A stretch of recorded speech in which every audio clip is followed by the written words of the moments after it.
So, Tom, what have you come out here for? Why do you think that today, October 19th, is not coming out again? Look, to a degree, I'll always come out against nationalist marches. I'll come out if there's two people with me, you know. So for me, it's not necessarily a numbers building game. And, you know, I like to say that after we don't have a huge rally, but I genuinely don't mind. If I meet 5 new comrades in a fight against it, and they're all the only people that are standing beside me, I'm still happy to go and scream abuse at my political opponents, because I just don't like fucking nationalists. You know what I mean? I'm a dedicated, lifelong anti-fascist, anti-nationalist, so I'll always be there to a degree. But the reason I promoted and wanted everyone to come along today was because this is the sequel to August the 31st March for Australia, which, you know, make no bones about it, was a huge win for the National Socialist Network and a huge stride forward, you could say, for militant National Socialism. I don't like to hand wins to my enemies, but you've got to hand it to them. I mean, they got thousands of people out in their name, and for all we knew, this was the sequel to that. Certainly in name, it's the second march in Australia.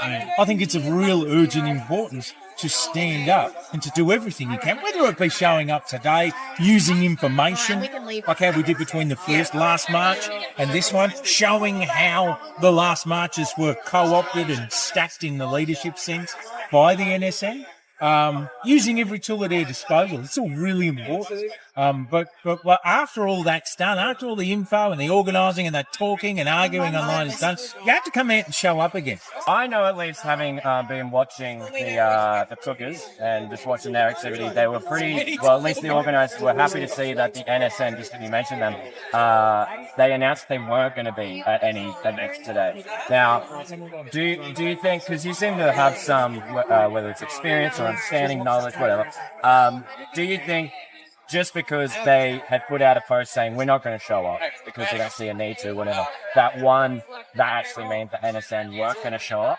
And two, does that even really matter to begin that the NSN themselves weren't going to show up to another march for Australia? Yeah, the significance of them came in what they managed to do to the first round of the protests. They, as I said, they successfully stacked the leadership of them, sometimes completely in the case of Melbourne and Sydney. They stacked the front of rallies to influence what got chanted and who got shouted off stage.